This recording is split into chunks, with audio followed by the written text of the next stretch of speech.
السلام عليكم البنات، كي دايرين؟ لاباس عليكم؟ نتمنى تكونوا بخير وعلى خير. الوصفه البنات ديال اليوم هي صوص كراميل ناجحه البنات 100%، كتجي رائعه وكتجي لذيذه. انا متاكده البنات الا مشيتوا حتى جربتوها بهذه الطريقه هذه ما عمرك يا اختي غادي تشريها جاهزه. ما نطولش عليكم، نخليكم مع المقادير وطريقه التحضير.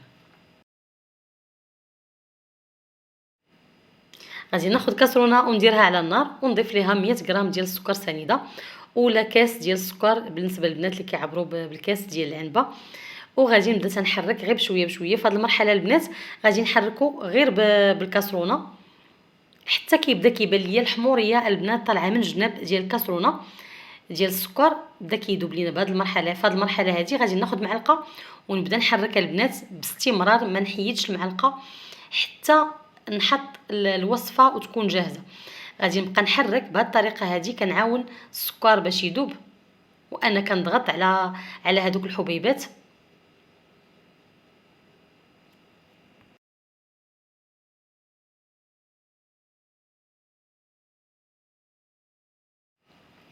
غادي نستمر البنات بهذه الطريقه هذه. صراحه هاد لاصوص هذه البنات جربوها ما غاديش تندموا عليها، غادي تولي من الوصفات المعتمده عندكم، كتجي زوينه بزاف، كنزينوا بها بزاف د الحويجات وما كيوقع ليها والو. كتبقى في الثلاجه هي كتقصح واحد شويه، داك القوام ديالها كيتقال، ولكن راه غير كنسخنوها كتكون بحال النيسلي، غير كنسخنوها كترجع للقوام ديالها.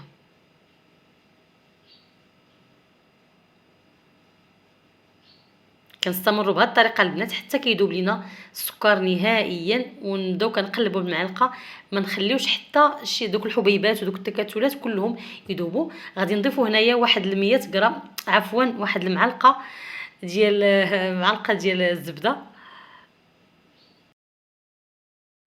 الا كانت البنات الزبده ديال العبار كان احسن، ما كانش نستعملوا فقط الزبده ديال البواطه. وفي هذه المرحله البنات غادي ناخذوا واحد الكاس ديال ياغورت فلون كراميل. هذا هو المكون اللي كيجيب لنا هذا صوص كراميل ناجحه 100%، وكيجي بصراحه واحد المذاق متميز. جربتها بالشوكولاط، جربتها بالحليب، جربتها بهذه الطريقه هذه، انجح طريقه هي هذه صراحه، كتجي لذيذه. وفي هذه المرحله البنات غادي نبدا كنخلط بهذه الطريقه. ما تبانش لكم بحال هكذا وتقولوا لا راه ما صدقاتش، لا لا لا، غير بقاي تحركي راه غترجع تجانس الخليط مع بعضياتو، غادي يعطي داك القوام ديال صوص كراميل اللي كتعرفوا. غير نبقاو نخلطوا بلا ما نوقفوا يدينا، نحركوا مزيان وهي على النار. كي قلت لكم بالطبع النار كتكون مهيله،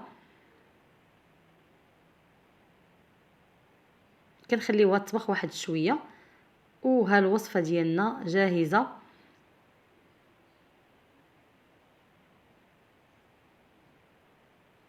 والنتيجه البنات ديال لاصوص ديالنا هي هذه.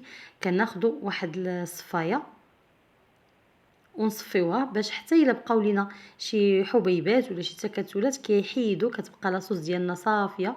كيف كتشوفوا كتجي رائعه. نتمنى البنات انكم تجربوها، كتجي زوينه البنات بزاف. وشكرا لكم البنات، شكرا على المتابعه. نتمنى البنات ما تنسونيش في لي لايك. الله يجازيكم بخير. اللي شافت الفيديو دير واحد لايك ودير واحد الكومونتير للتشجيع. وشكرا بزاف على المتابعه ومع السلامه.